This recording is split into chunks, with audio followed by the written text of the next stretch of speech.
Hillary Clinton had basically taken over the Democratic Party, and it's pretty amazing. I think one of the things that there are two things that people aren't paying attention to in this so far this morning.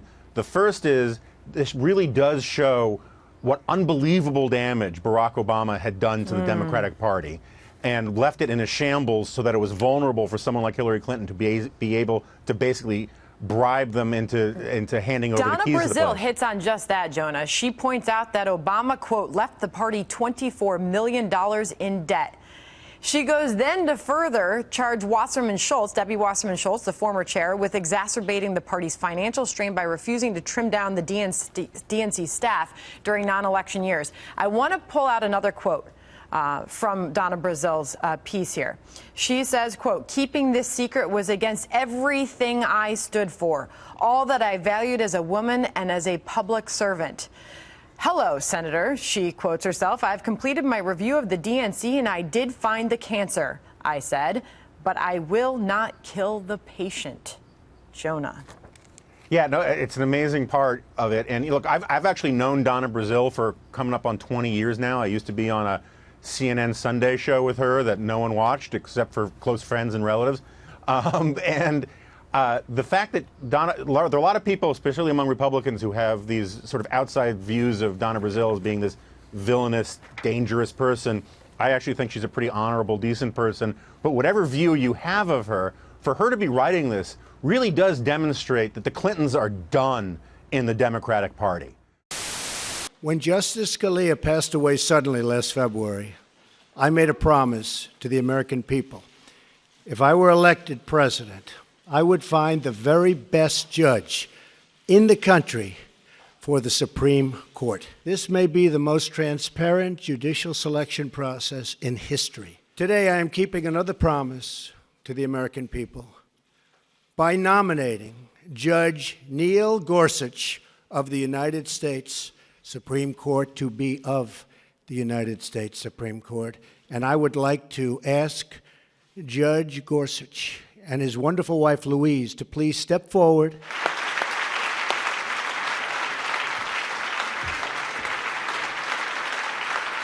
USA, USA, USA, USA. We've taken decisive action to keep radical Islamic terrorists out of our country. Though parts of our necessary and constitutional actions were blocked by a judge's, in my opinion, incorrect and unsafe ruling, our administration is working night and day to keep you safe, including reporters safe, and is vigorously defending this lawful order. I will not back down from defending our country. I got elected on defense of our country, and I keep my campaign promises. Okay, go ahead. Excuse me. You said, I am, just want to get untangled. Very simply, you said today that you had the biggest electoral margin since Ronald Reagan with 304, 306 electoral votes. In fact, President Obama got 365 in 2006. Well, I'm talking about Republicans. President Obama 332, yeah. and George H.W. Bush 426 when he won as president. So why should Americans trust you? Well, no, I was given that information. I was just given. We had a very, very big margin. I guess my question is, why should Americans trust you when you accuse the information they receive of being fake when you're providing information that's well, I don't know. I was given that information. Mr. President, Actually, I've seen that information. President Trump. But it was a very substantial victory. Do you agree with that? You're the president. Okay, thank you. Mr. President. Yes, John. Thank you, Mr. President. I just want to get you to clarify, because it's a very important point. Can you say definitively that nobody on your campaign had any contacts with the Russians during the campaign? And on the leaks, is it fake news or are these real leaks? Well, the leaks are real. You're the one that wrote about them and reported them. I mean, the leaks are real. You know what they said. You saw it. And the leaks are absolutely real. The news is fake because so much of the news is fake. So one thing that I felt it was very important to do, and I hope we can correct it, because there's nobody I have more respect for, well, maybe a little bit, but than reporters, than good reporters. It's very important to me, and especially in this position. It's very important. I don't mind bad stories.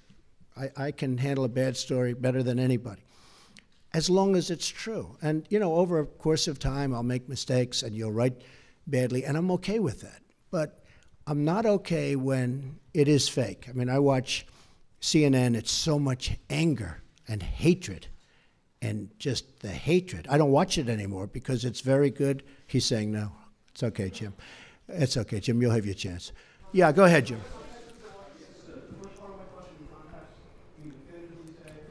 Well, I had nothing to do with it. I have nothing to do with Russia. I told you. I have no deals there. I have no anything. Now, when WikiLeaks, which I had nothing to do with, comes out and happens to give, they're not giving classified information. They're giving stuff, what was said in an office about Hillary cheating on the debates, which, by the way, nobody mentions. Nobody mentions that Hillary received the questions to the debates. Can you imagine, seriously, can you imagine if I received the questions? It would be the electric chair. Okay? He should be put in the electric. You would even call for the reinstitution of the death penalty, okay? Maybe not you, John. Yes, we'll do you next, Jim. I'll do you next. Jim? Mr. President, thank you very much. And just for the record, we don't hate you. I don't hate you. Okay. So just want to pass that along. But Ask Jeff Zucker how he got his job, okay? if I may follow up on some of the questions that have taken place so far, sir. Well, not too many. You know, we do have other people. You do have other people, and your ratings aren't as good as some of the other people that are waiting. Pretty good right now, actually. Okay. Go ahead, Jim. If I may ask, sir, you said earlier that that WikiLeaks was revealing information about the Hillary Clinton campaign during the election cycle. You welcomed that. At one I was okay with it. You said you loved WikiLeaks. At another campaign press conference, you called on the Russians to find the missing 30,000 emails. I'm wondering, sir, if you... Well, she was actually missing 33, and then that got extended with a whole Maybe pile my after numbers are off a that. little bit, too. No, but I did say 30, but it was actually higher than that. If I may ask you, sir, it sounds as though you do not have much credibility here when it comes to leaking, if that is something that you encouraged during the campaign. Fair question. Ready? If I may ask you that. No, but let me do one at a If I may time. ask Do you a mind? follow-up. Yes, sir. All right. So, in one case, you're talking about highly classified information. In the other case, you're talking about John Podesta saying bad things about the boss. I will say this. If John Podesta said that about me and he was working for me, I would have fired him so fast your head would have spun. And if I may follow up on that, just something that Jonathan Karl was asking you about. You said that the leaks are real, but the news is fake. I guess I don't understand. It seems that there's a disconnect there. If the information coming from those leaks is real, then how can the stories be fake? No, the reporting is fake. And if I may ask, I just want to ask Jim, you know one what other- it is? Here's the thing. The public isn't, you know, they read newspapers, they see television, they watch. They don't know if it's true or false. And I just think you'd be a lot better off. I honestly do. The public gets it, you know. Look, when I go to rallies, they turn around, they start screaming at CNN. They want to throw their placards at CNN. You know, I think you would do much better by being different. But you just take a look. Take a look at some of your shows in the morning and the evening. If a guest comes out and says something positive about me, it's brutal. Now, they'll take this news conference. I'm actually having a very good time, okay?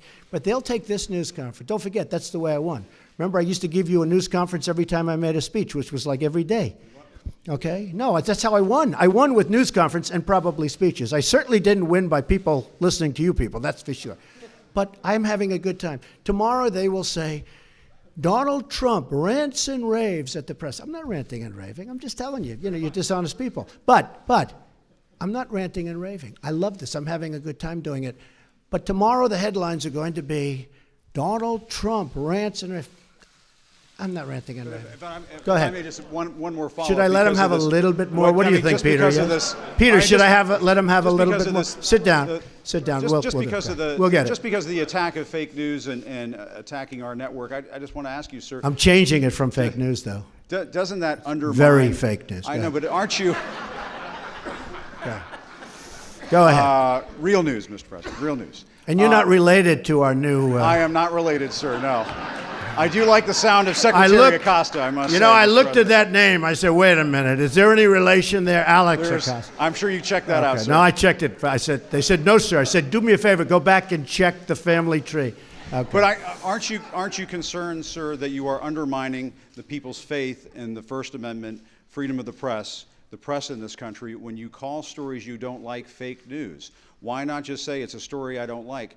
When do you that. call it fake news, No, I you're do that. undermining No, no. confidence in I our do that. news media. Here's the thing. Isn't Okay, that important? I understand what you, and you're right about that, except this. See, I know when I should get good and when I should get bad. And sometimes I'll say, wow, that's going to be a great story, and I'll get killed. I know what's good and bad. I'd be a pretty good reporter, not as good as you. But I know what's good. I know what's bad. And when they change it and make it really bad, something that should be positive, sometimes something that should be very positive, they'll make okay. They'll even make it negative.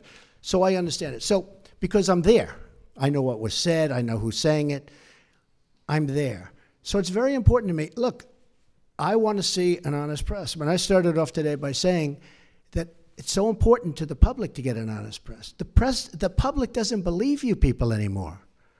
Now, maybe I had something to do with that. I don't know. But they don't believe you. If you were straight and really told it like it is, as Howard Cosell used to say, right? Of course, he had some questions also. But if you were straight, I would be your biggest booster. I would be your biggest fan in the world, including bad stories about me. But if you go, as an example, you're CNN, I mean, it's story after story after story is bad. I won. Okay, yeah, go ahead. We have no doubt that you believe this story is fake news, but for those who believe that there is something to it, is there anything that you have learned over these last few weeks that you might be able to reveal that might ease their concerns that this isn't fake news? And second, I think they don't believe it. I don't think the public believes it. That's why the Rasmussen poll just has me through the roof. I don't think they believe it. Well, I guess one of the reasons I'm here today is to tell you the whole Russian thing, that's a ruse. That's a ruse.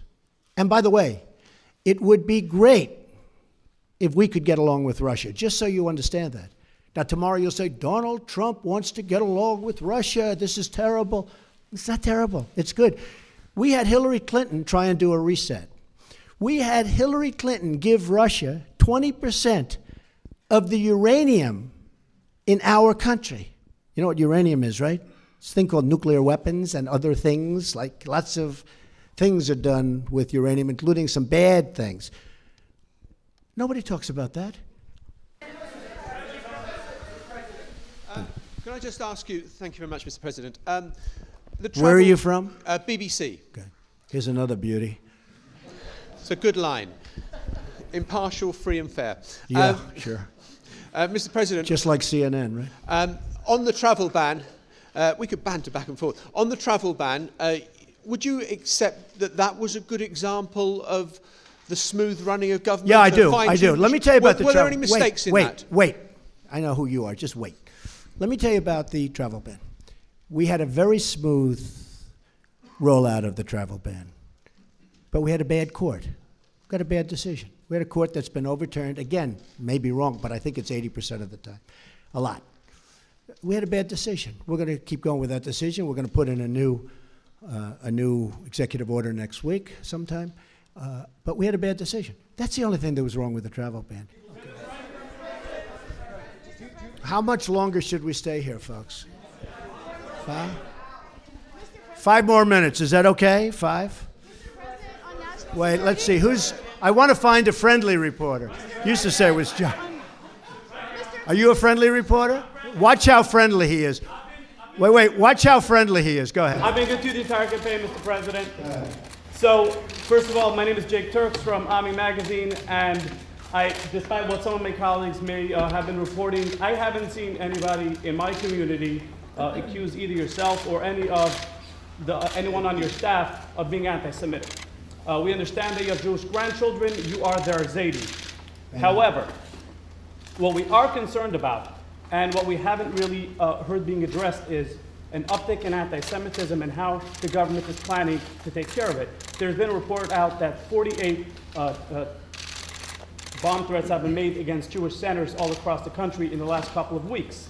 There are people who are committing anti-Semitic acts or threatening to. See, he said he was going to ask a very simple, easy question. And it's not. It's not. Not a simple question, not a fair question. Okay, sit down. I understand the rest of your question. So here's the story, folks.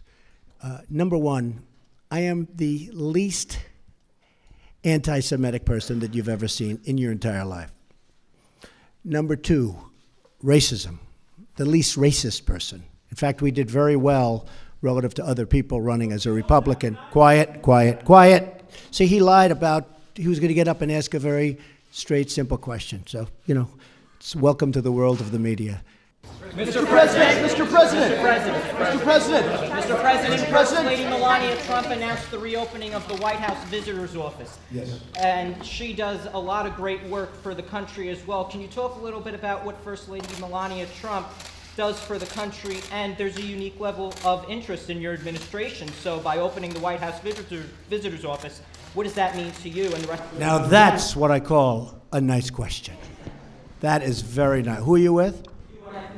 Good, I'm going to start watching, all right? Okay, one more. Go ahead. No, one question. Two we can't handle. This room can't handle two. Go ahead, give me the better of your two. I'll follow up on my colleague's question about anti-Semitism. It's not about your personality or your beliefs. We're talking about a rise in anti-Semitism around the country, some of it by supporters in your name. And some of it, and can I be honest with you? And this has to do with racism and horrible things that are put up. Some of it written by our opponents. You do know that. Do you understand that? You don't think anybody would do a thing like that. Some of the signs you'll see are not put up by the people that love or like Donald Trump. They're put up by the other side. And you think it's like playing it straight? No. But you have some of those signs, and some of that anger is caused by the other side. They'll do signs and they'll do drawings that are inappropriate. It won't be my people. It will be the people on the other side to anger people like you. Okay. Just ask one more question. Mr. President, one more question, sir. You're the president now. What are you going to do about it? Who is that? Where is that? What are you going to do about it? What are you going to do about the tensions that have been? Oh, I'm working on it. No, I'm working on it very hard. No. Look, hey, just so you understand, we had a totally divided country for 8 years, and long before that, in all fairness to President Obama, long before President Obama, we have had a very divided. I didn't come along and divide this country. This country was seriously divided before I got here. We're going to work on it very hard. One of the questions that was asked, I thought was a very good question, was about the inner cities. I mean, that's part of it. But we're going to work on education. We're going to work on we're going to try and stop the crime. We have great law enforcement officials. We're going to try and stop crime. We're not going to try and stop, we're going to stop crime. But it's very important to me. But this isn't Donald Trump that divided a nation. We went 8 years with President Obama, and we went many years before President Obama. We lived in a divided nation. And I am going to try. I will do everything within my power to fix that. I want to thank everybody very much. It's a great honor to be with you. Thank you.